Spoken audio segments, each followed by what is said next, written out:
Guys, welcome back to my channel motor speed India. आज का video कुछ होने वाला है क्रेटा 1 ईयर एंड 13,000 किलोमीटर्स का ओनरशिप रिव्यू। सो बिफोर हम लोग वीडियो चालू करें, उसके पहले आप अगर चैनल पे नए हो तो लाइक कर लो, शेयर कर लेना, सब्सक्राइब कर लेना और बेल बटन को हिट करना मत भूलना। So let's go. तो स्टोरी कुछ इस तरीके से चालू हुई। 2020 में क्रेटा का सेकेंड जनरेशन लॉन्च होने वाला था। मार्च में लॉन्च हो गया और उस गाड़ी का लॉन्च जब हमने देखा तो गाड़ी से मतलब प्यार ही हो गया, क्या बोले। तो मतलब फ्यूचरिस्टिक डिज़ाइन, फीचर्स एंड सबसे बेस्ट जो था उसका पैनोरामिक सनरूफ। तो वो सारे देख के हम डेफिनेटली अट्रैक्ट हो चुके थे इस गाड़ी के लिए एंड प्लानिंग ऑलमोस्ट चल चुकी थी लॉन्च के बाद से। बस रीज़न था कि हम लोग थोड़ा टाइम रुके हुए थे कि रिसर्च हो जाए, गाड़ी की रनिंग हो जाए, किसी की सर्विसेज हो जाए, उनका रिव्यूज़ आ जाए, उसके बाद हम प्लान करें, क्योंकि काफ़ी प्राइस टैग काफ़ी बड़ा था। तो हम काफ़ी टाइम रुके एंड फाइनली हमने डिसाइड किया गाड़ी बुक कर लेते हैं। तो हमने गाड़ी बुक की मार्च 2021 में एंड गाड़ी का डिलीवरी टाइमलाइन जो हमें दिया गया था वो था अराउंड 7 मंथ्स। तो 7 मंथ्स तक हमें वेटिंग करना पड़ा गाड़ी के लिए एंड मोर स्पेसिफिकली हम लोग को ब्लैक कलर के लिए काफ़ी वेटिंग पीरियड था। वाइट कलर फिर भी इजीली अवेलेबल था। तो इसके पहले मैं जाता हूँ क्यों हमने ये गाड़ी चूज़ की। उसका रीज़न ये था, हमारे पास ऑप्शंस थे सेल्टॉस, टाटा हैरियर, ये दो मेजर ऑप्शंस थे वो टाइम पर। बट सेल्टॉस का अगर देखेंगे तो reliability point of view, service network वगैरह इतना नहीं था, इसके लिए हमने सेल्टॉस को टिक आउट कर लिया वहाँ से। बाद में आया हैरियर। हैरियर का भी अगेन टाटा की service and no doubt build quality Harrier की अच्छी है, बट काफ़ी गाड़ी बड़ी थी तो वो भी हमने रिजेक्ट कर दी। लास्ट ऑप्शन हमारे सामने था MG हेक्टर। MG हेक्टर गाड़ी काफ़ी अच्छी लगी थी, उसकी कैप्टन सीट्स, गाड़ी काफ़ी बड़ी थी, चलाने में ऑटोमेटिक एकदम सुपर्ब थी, पिकअप वगैरह हेक्टर का भी अच्छा था। बट हाँ, वो कुछ इनोवा टाइप्स की गाड़ी आ रही थी और हमें चाहिए थी नॉर्मल मिड साइज SUV। तो सिलेक्शन प्रोसेस में हम लोग ने फाइनली डिसाइड की थी कि हैरियर और हेक्टर को हमने आउट कर दिया था, क्योंकि उसका साइज़ भी काफ़ी बड़ा था, पार्किंग भी इश्यूज थे, तो वो हमने आउट कर दी। फिर बचा खाली क्रेटा एंड सेल्टॉस। अभी सेल्टॉस में अगर हमने कंपेयर करना चालू किया तो उसका प्राइस काफ़ी हाई आ रहा था और फीचर्स कम थे। जैसे अभी आप क्रेटा में देखते हो, आपको पैनोरामिक सनरूफ मिल जाता है, बट सेल्टॉस में नहीं है एंड उसका काफ़ी प्राइस ऊपर जा रहा था, फीचर्स थोड़े और कम थे एंड अंदर से जो लुक्स था वो मुझे इतना कुछ खास लगा नहीं। अभी पर्सन टू पर्सन डिपेंड होता है, किसको शायद क्रेटा नहीं अच्छी लगती है फ्रंट एंड बैक से, किसको अंदर से सेल्टॉस नहीं अच्छी लगती है। So person to person choice है। तो अकॉर्डिंगली हम लोग ने फाइनली डिसाइड किया आफ्टर लॉट ऑफ रिसर्च कि क्रेटा ही ले लेते हैं, SX ऑप्शनल ऑटोमेटिक। मैनुअल तो चला ली थी, तो इसके लिए प्लान हो गया ऑटोमेटिक गाड़ी लेने का। तो अब चालू हुआ बुकिंग प्रोसेस। बुकिंग प्रोसेस के लिए हम लोग ने 2-3 डीलर्स के पास रिसर्च किया। रिसर्च करने के बाद हमने एक डीलर डिसाइड किया जो है श्री हुंडई, कांदिवली, मुंबई में। वहाँ हमने अपना 11,000 दे के पेमेंट की बुकिंग के लिए एंड गाड़ी बुक कर ली, black colour SX optional automatic. Official waiting period था 7 मंथ्स और हमें एक्चुअली 7 मंथ्स प्रॉपर लगा गाड़ी का डिलीवरी के लिए। तो अब बात करते हैं श्री हुंडई की। सेल्स एक्सपीरियंस जो मेरा था श्री हुंडई और हुंडई के साथ, सुपर्ब था। कोई भी प्रॉब्लम नहीं हुआ from the start of booking till delivery and अब तक जो भी एक्सपीरियंस आया हुआ है मेरा, first service and second service, amazing experience रहा है। तो चलते हैं बुकिंग के प्रोसेस पे। बुकिंग सारी हो गई, उन्होंने हमें कोई भी एक्सेसरीज़ के लिए कुछ भी फोर्स नहीं किया। जो हमने देखा था बाकी जगह पे एक्सेसरीज़ के लिए फोर्स करते, कुछ लाख 1.5 लाख की एक्सेसरीज लो तभी गाड़ी मिलेगी आपको। जो नॉर्थ रीजन में हमने देखा है बहुत सारा प्रॉब्लम्स हो रहा था, यहाँ हमें कोई प्रॉब्लम नहीं हुआ। 1 रुपये की भी एक्सेसरी फोर्स नहीं की गई थी। जो ऑफिशियल टाइम था वही ऑफिशियल टाइम पे गाड़ी भी उन्होंने डिलीवर कर दी। गाड़ी बुक कर ली, डिलीवरी डेट आ गया आफ्टर 7 मंथ्स। डीलर ने हमें कोई भी फोर्स नहीं किया 1 रुपये की एक्स्ट्रा एक्सेसरीज के लिए। बट हमें इन बिटवीन के पीरियड में बहुत सारे कॉल्स आ रहे थे जहाँ पे काफ़ी डीलर्स अप्रोच कर रहे थे कि गाड़ी रेडी है, आप 1 लाख रुपए का प्रीमियम दे दो, आपकी गाड़ी मिल जाएगी, वाइट कलर अवेलेबल है। एंड मोर स्पेसिफिकली हमेशा हर डीलर के पास वाइट कलर ही रहता था, बट प्रीमियम मांग रहे थे। बट यहाँ पे हमने कुछ नहीं दिया है, जो था हमने ऑफिशियली दिया, प्रॉपर हुआ। अब मैं बात करता हूँ एक्सेसरीज़ की गाड़ी में। तो गाड़ी में ऑलरेडी ये टॉप मॉडल था, इसमें हमने कोई भी स्पेसिफिक या एडिशनल एडॉक एक्सेसरीज नहीं लगाई है। जो बैर मिनिमम रिक्वायरमेंट था, जैसे अब बात करते हैं डोर वाइज़र की, डोर वाइज़र हो गया या डोर क्रोम गार्निश हो गया, ये हो गया, तो ये सारी एक्सेसरीज हमने बैठाई थी। पिलो हो गया, नेक रेस्ट हो गया, एंड मैटिंग और मड फ्लैप्स जो हैं वो तो हमें ऑलरेडी डीलर ने एज अ कॉम्प्लीमेंट्री प्रोवाइड कर दिए थे। जो मेजर खर्चा हमने डीलर से करवाया बेसिकली वो था anti rust treatment and silencer coating, जो बहुत ही इंपॉर्टेंट है, हमेशा आपको कराना चाहिए कोई भी अगर गाड़ी आप ले रहे हो तो ये कुछ था एक्सेसरीज में हमने क्या क्या किया। अभी इसके अलावा जब हमने गाड़ी ली, हमने तुरंत 2 से 4 दिनों के बीच में हमने पूरी गाड़ी का पीपीएफ करवाया। पूरी गाड़ी नहीं, मेन जो चीज़ें हैं जैसे बम्पर्स हैं दोनों आगे पीछे, and side mirrors and main bonnet, क्योंकि हमें ट्रैवल करना था, लंबा ट्रैवल करना था, इसके लिए हमने पीपीएफ कराया। वो पीपीएफ कराया हम लोग ने 3M से। कोई सेंस है इस बात की? 3M का एक्सपीरियंस ओके था। मैं सजेस्ट करूंगा गलती से भी आप 3M में जाओ मत, क्योंकि वो TPH मटेरियल का आपको पीपीएफ देंगे और उसका क्वालिटी अच्छा नहीं है। Even the quality of installation is also not good and quality of PPF is also not good. सही बात है।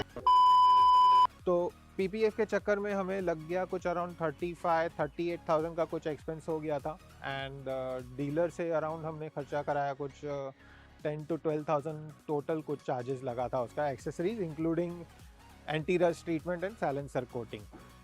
तो ये कुछ था हमारा एक्सेसरीज पोर्शन का। अब आते हैं कलर पे। हमने सेलेक्ट किया कलर ब्लैक। ब्लैक कलर की गाड़ी को पैम्पर करना पड़ेगा, अगर ब्लैक कलर ले रहे हो तो पैम्पर करना ही पड़ेगा। PPF is a must. कहाँ पे भी चलाओगे, सिटी में छोटे मोटे जगह पे, या अगर हाईवे पे जा रहे हो तो स्टोन चिपिंग होगा, तो ऑलवेज बेटर है कि आप गाड़ी पे पीपीएफ करवा दो, तो आपकी गाड़ी सेफ रहेगी। और ब्लैक कलर वैसे भी डार्क कलर है, डस्ट जल्दी पकड़ लेती है, एंड उससे वॉशिंग करते हैं उसके तरीके से भी होता है तो थोड़े सोल मार्क्स आ जाते हैं। तो अब मिला जुला के सारी चीज़ मैंने आपको बता दी, प्लानिंग से लेकर डिलीवरी तक का process, plus accessories fitting, plus PPF 3M से जो कराई वो सारा बताया। अभी ओवरऑल एक्सपीरियंस की अगर मैं बात करूं, हमें गाड़ी लेके ऑलमोस्ट हो गए हैं 15 महीने और गाड़ी चल चुकी है अराउंड 13,300 किलोमीटर्स, एंड उसमें से 50% रनिंग जो हुई है वो हाईवे पे हुई है, एंड इसका एक्सपीरियंस अमेजिंग रहा है। आप माइलेज की अगर बात करेंगे तो गाड़ी ने माइलेज दी है ऑलमोस्ट हाईवे पे 15 to 16 with full capacity, fully loaded car.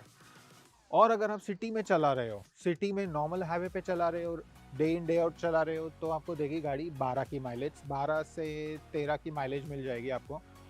And अगर आप बम्पर टू बम्पर चला रहे हो तो don't expect more than 8 kilometres, 8 to 9 kilometres which is max. गाड़ी भी उतनी बड़ी है तो अब क्या एक्सपेक्ट कर रहे हो उससे। तो ये हुआ कुछ माइलेज का रिलेटेड। अभी कंफर्ट की मैं अगर बात करूं, गाड़ी में आपके पास कंफर्ट रिलेटेड आपको वेंटिलेटेड सीट्स है जो सबसे बेस्ट ऑप्शन मिल जाता है। बोस का सराउंड सिस्टम्स मिल जाता है पूरा विथ 8 स्पीकर्स, तो वो आपका एक्सपीरियंस और इन्हेंस करता है जब आप गाड़ी चलाते हो। रेयर सीट जितना रिक्लाइन होती है वो पैसेंजर्स के लिए बहुत कंफर्टेबल है। रेयर सीट पे 3 लोग इजीली बैठ जाते हैं और उसमें कोई भी शोल्डर टच नहीं होता है किसी का, एकदम कंफर्टेबल बैठते हैं। बूट स्पेस इनफ है गाड़ी का, बहुत इनफ है, आराम से आपके 3 लगेजेस फिट हो जाते हैं बूट स्पेस में भी, कोई इशू नहीं है। अब बात करें सस्पेंशन की। सस्पेंशन न कंप्लीटली स्टिफ है न कंप्लीटली सॉफ्ट है, मैनेजेबल है। हमने पूरा हाईवे पे गाड़ी चलाई है, घाट्स पे चलाई है, फुल्ली लोडेड कार थी, कोई इशू नहीं आया है। कभी कभी बम्प्स पे होता है, स्लाइटली स्पीड ब्रेकर पे थोड़ा सा स्लाइट बाउंस होता है, बट वो मैनेजेबल है, उसका कोई इशू नहीं है। अब बात करते हैं स्टीयरिंग रिस्पॉन्स की। स्टीयरिंग रिस्पॉन्स एकदम सुपर्ब है, कोई भी इशू नहीं है गाड़ी में। आपको हाईवे पे जितना रिक्वायरमेंट है वो अपने आप उतना हार्ड हो जाता है। एंड अगर आप नॉर्मल सिटी में चला रहे हो तो लाइट रहता है और मैन्यूवर करने के लिए एकदम ईजी है। स्पेशली अगर मैं बोलूँ, एक उंगली से आप स्टीयरिंग घुमा सकते हो इतनी बड़ी गाड़ी का। जो पहले ज़माने में बोलते थे ना 800 मेरी एक उंगली से घूमती है स्टीयरिंग, तो अब क्रेटा का एसयूवी का स्टीयरिंग भी हम एक उंगली से घुमाते हैं। वो मैं आपको दिखाऊंगा ड्राइव रिव्यू में। तो कुछ इस तरीके से सा मिला जुला के सारी चीज़ें, ओवरऑल पैकेज एकदम सही है। ब्लाइंडली आप जाओ, कोई भी प्रॉब्लम नहीं आएगा, गाड़ी सुपर्ब है। आप एनी टाइम गाड़ी चलाओ, आपको मज़ा आएगा, लिटरली आपको मज़ा आएगा। मिडनाइट में आप बोलोगे 3 बजे गाड़ी लेके जाना है and you will love driving this car. It's a fun car definitely, and I would definitely recommend this car. So मोटा मोटी ये कुछ था इसका ओवरऑल रिव्यू। ओके, सो ये रिव्यू हो गया। अब मैंने आपको बेसिक सारी चीज़ें बता दी है, अब चलते हैं ड्राइव रिव्यू के लिए। Let's go. A few inches later. तो वीडियो के एंड तक बने रहना, ड्राइव रिव्यू भी करते हैं एंड उसके बाद हम लोग डेफिनेटली कॉन्स भी डिस्कस करेंगे। हर गाड़ी सारी चीज़ें नहीं मिलती है, आपको कुछ पॉजिटिव्स कुछ नेगेटिव्स मिलेंगे, तो हम नेगेटिव्स भी डिस्कस करेंगे। वीडियो के एंड तक ज़रूर बने रहना। अभी मजा आएगा ना भिड़ो। तो अब बैठ चुके गाड़ी में, गाड़ी डाल दी है ड्राइव पे एंड बात करते हैं ड्राइव रिव्यू पे, परफॉर्मेंस कैसा है गाड़ी का। सो पहले बात करते हैं इंजन की। तो ये है 1.5 litre naturally aspirated petrol engine जो देती है पावर 115 PS का with 144 newton metres of torque. मुझे पावर की कभी कमी नहीं लगी है। मैंने almost 50% of the kilometre, that is 7000 kilometre highway पे चलाई है, कभी भी अंडर पावर नहीं लगा है एंड घाट्स वगैरह भी चलाई है। मैं इनफैक्ट कंफर्ट मोड पे ही चलाई है, स्पोर्ट्स मोड पे कभी कभी चलाता हूँ एंड प्योर सिटी में गाड़ी चलती है ऑलमोस्ट कंफर्ट मोड पे ही, स्पोर्ट्स पे रेयरली चलती है। हाँ, बट अगर आप सिटी में चला रहे हो तो ये ध्यान रखो कि आप इको पे मत चलाओ। इको पे अगर आप चलाओगे तो गाड़ी को आप जास्ती पुश कर रहे हो, उससे आपकी माइलेज घट जाएगी। तो सिटी के लिए बेस्ट है कंफर्ट, एंड अगर आप हाईवे पे जा रहे हो तो आप यूज़ कर सकते हो इको मोड, जहाँ पे आपको थोड़ा सा माइलेज का बेनिफिट मिल जाएगा। एंड अगर आपको एकदम तेज़ भगानी है तो स्पोर्ट्स मोड पे डाल दीजिए, तो आपको गाड़ी का परफॉर्मेंस पता चल जाएगा कैसे भागती है। तो ये कुछ था इंजन के बारे में।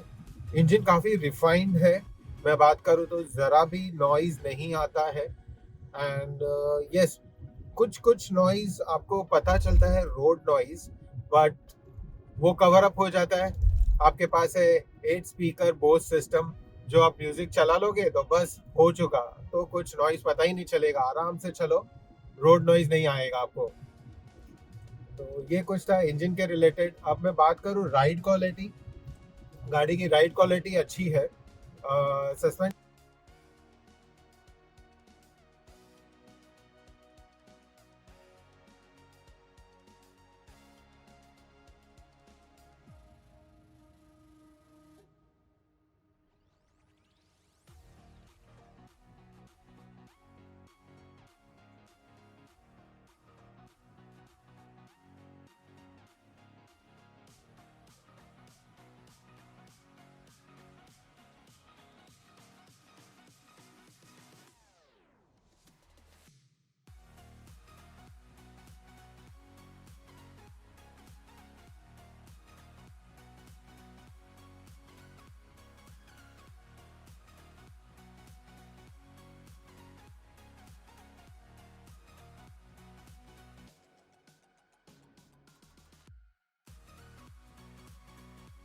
से आप यू टर्न ले सकते हो। आप बोल रहे हो एसयूवी है, फिर भी आप एक उंगली से आप यू टर्न ले रहे हो, तो क्या बोलना आप। तो हैंडलिंग भी एकदम बढ़िया है गाड़ी की। अब मैं बात करूँ एसी परफॉर्मेंस की। एसी परफॉर्मेंस मुझे थोड़ा सा कम लगा कंपैरेटिवली एक्चुअली, एंड इनफैक्ट अगर आप मुंबई या दिल्ली के रीजन से हो जहाँ पे गर्मी बहुत होती है समर्स में, वहाँ आपको थोड़ी तकलीफ हो सकती है।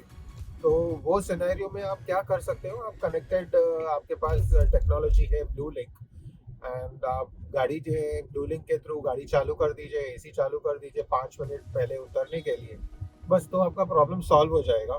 हाँ, आप अगर एक्सपेक्ट कर रहे हो कि 35 डिग्रीज का टेम्परेचर है और आप 24 पे सेट कर रहे हो, तो मे भी शायद ना काम करे प्रॉपरली, थोड़ा कम एफिशिएंट हो, उसके लिए आपको 22 पे रखना पड़ेगा टेम्परेचर, तो आपका प्रॉपर वर्क होगा। तो एसी के बारे में मेरा व्यू पॉइंट ये है, आई थिंक हुंडई को थोड़ा सा काम करना चाहिए, मे बी एसी को और पावरफुल बना देना चाहिए। अब बात करते हैं कंफर्ट की।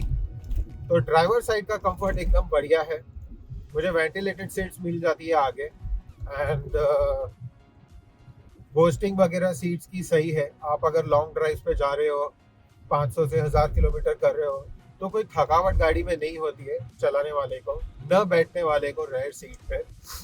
इवन रेयर सीट्स पे काफ़ी रिक्लाइन है, एंड कुशंस दिए हुए हैं आपको हेड रेस्ट पे, जिससे आपको ज़रा भी प्रॉब्लम नहीं होती है, एकदम थकावट नहीं होती है, कंफर्ट फील होता है अच्छा सा। थाई सपोर्ट ड्राइवर साइड का अच्छा है, वेंटिलेटेड सीट्स आपको मिल जाती है। तो यस, कंफर्ट वाइज काफ़ी गाड़ी अच्छी है। इन टर्म्स और अगर मैं बात करूं, तो आपको इंफोटेनमेंट सिस्टम हुआ, या इंस्ट्रूमेंट क्लस्टर है, या आपके बाकी के जो बटन्स वगैरह है, आपको वायरलेस चार्जर मिल जाता है, तो सब चीज़ आपके इजीली रीच में है। ऐसा नहीं आपको ढूंढना है या थोड़ा इनकन्वीनियंस होगा, एकदम परफेक्टली प्लान्ड है। आप सीधा वायरलेस अपनी फ़ोन रख सकते हो वायरलेस चार्जिंग करने के लिए। आपके पास नेविगेशन सिस्टम जो है, आपने मैप लगा दी, एंड हुंडई का मैप काफ़ी अच्छा चलता है, बढ़िया रिस्पॉन्स देता है उसका, लोकेशंस प्रॉपर आ जाते हैं, एंड वो नेविगेशन आपको इंफोटेनमेंट सिस्टम के अलावा आपको इंस्ट्रूमेंट क्लस्टर पे भी दिखता है जो डिजिटल है, तो यहाँ पे भी आप उसका बेनिफिट ले सकते हैं। तो आपको नीचे यहाँ देखने की जरूरत नहीं है इंफोटेनमेंट पे, आपको इंस्ट्रूमेंट क्लस्टर में थोड़ी आपने आंख घुमाई तो आपको वहाँ पे दिख जाता है। तो ये कुछ है अपने कंफर्ट रिलेटेड की बात है। अब मैं अगर बात करूँ विजिबिलिटी की, विजिबिलिटी ये गाड़ी में जैसे आप बैठते हो आपको लगता है आप एसयूवी में बैठे हो। आप अगर बात कर रहे हो कुशाक और टाइगोन की, तो वो सेडान जैसा फील आएगा, आपको एसयूवी फीलिंग नहीं देगा। इस गाड़ी में बैठने पे आपको बॉनट क्लियरली दिख जाता है, मेरे हिसाब से विजिबिलिटी अच्छी है काफ़ी, आपको जजमेंट आ जाता है कि आपको क्या कैसे चलाना है गाड़ी। ए पिलर जो है काफ़ी पतला है, तो मुझे नहीं लगता कि वो कुछ इनकन्वीनियंस उसके वजह से होता है। एंड अगर मैं मिरर्स की बात करूँ, तो मिरर्स का साइज़ डिसेंट इनफ है गाड़ी के हिसाब से, एंड अगर आप प्रॉपरली सेट करके रख देते हो तो प्रॉपर व्यू आपको रेयर व्यू मिल जाता है, उसमें भी कोई दिक्कत नहीं आ जाती है। गियर बॉक्स की अगर मैं बात करूँ तो हमें मिल जाता है यहाँ पे 7 स्पीड CVT गियर बॉक्स। इसका परफॉर्मेंस भी एकदम अमेजिंग है। अगर आप AMT गाड़ी चला रहे हो तो आपको जर्की फील होगी, बट ये CVT ज़रा भी जर्क नहीं देता है, एकदम सीमलेसली वर्क करता है। और इसमें आपको ऑप्शंस भी मिल जाते हैं, आपको क्रूज कंट्रोल का ऑप्शंस है, आपको स्पोर्ट्स पे अगर डालते हो तो मैन्युअली भी आप चला सकते हो गाड़ी। मैनुअल जब आप चला रहे हो आपके पास पैडल शिफ्टर का ऑप्शन है, एंड अगर आप 80 क्रॉस करते हो तो वो 8 गियर पे भी जाती है। अब मुझे कमेंट करके बताना आपने यूज़ किया है कि नहीं यूज़ किया है। मैंने वो यूज़ किया, कोई भी प्रॉब्लम नहीं आया, मस्त एकदम गाड़ी भागती है। और उसमें भी अगर आपने स्पोर्ट्स मोड डाला हुआ है सारा, बढ़िया है एकदम, परफॉर्मेंस सुपर्ब है। एक पॉइंट मेरा रह गया ड्राइव रिव्यू का, जो था ब्रेकिंग के ऊपर। आपको इनिशियली शायद ये गाड़ी चलाते वक्त ब्रेक्स में भी आपको थोड़ी सी वीक लगे, बट वो ब्रेक वीक्स नहीं है। आप अगर चलाते हो थोड़े टाइम के बाद आप यूज टू हो जाओगे, तो गाड़ी की ब्रेक्स काफ़ी बढ़िया है। मैंने हाई स्पीड पे ब्रेकिंग की है एंड गाड़ी रुक जाती है, कोई भी प्रॉब्लम नहीं आता है।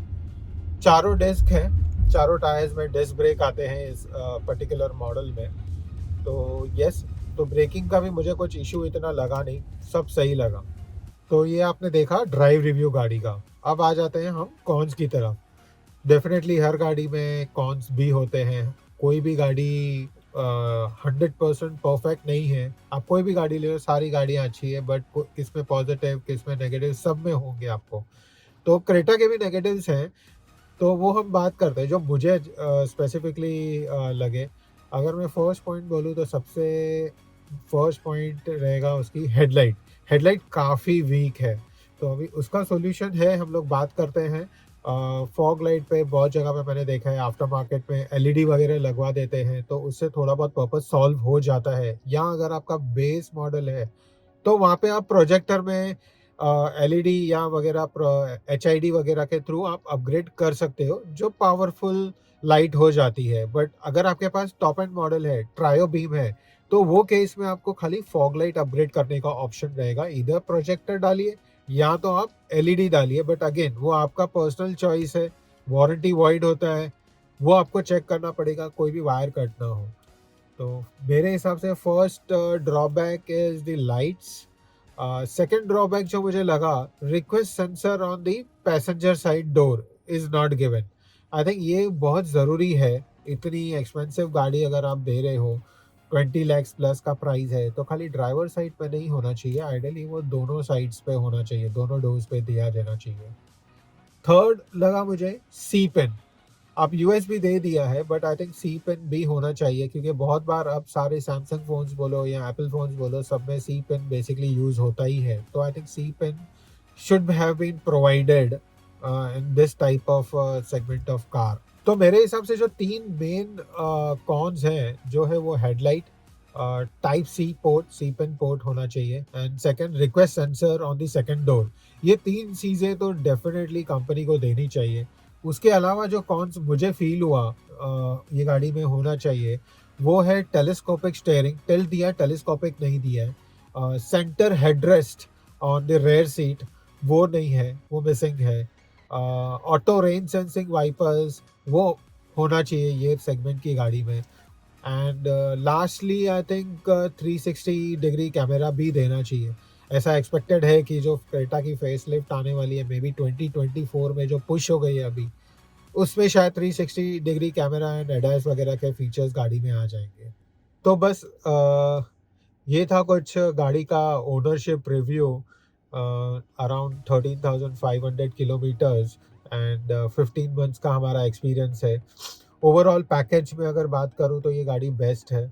आपको सारी चीज़ें मिल जाती हैं, आपको हुंडई का रिलायबिलिटी मिल जाता है। माइलेज की अगर मैं बात करूँ तो येस डेफिनेटली ओवरऑल माइलेज अच्छा है।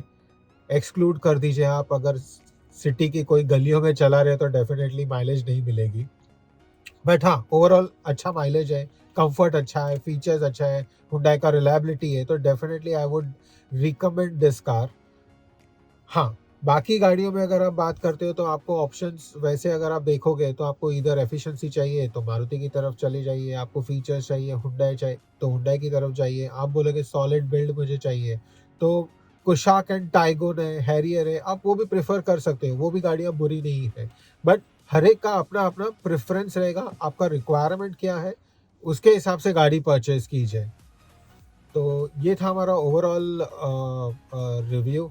वीडियो अगर अच्छा लगा हो, हमने बहुत मेहनत की है, लाइक करिए, शेयर करिए एंड सब्सक्राइब कर दीजिए चैनल को।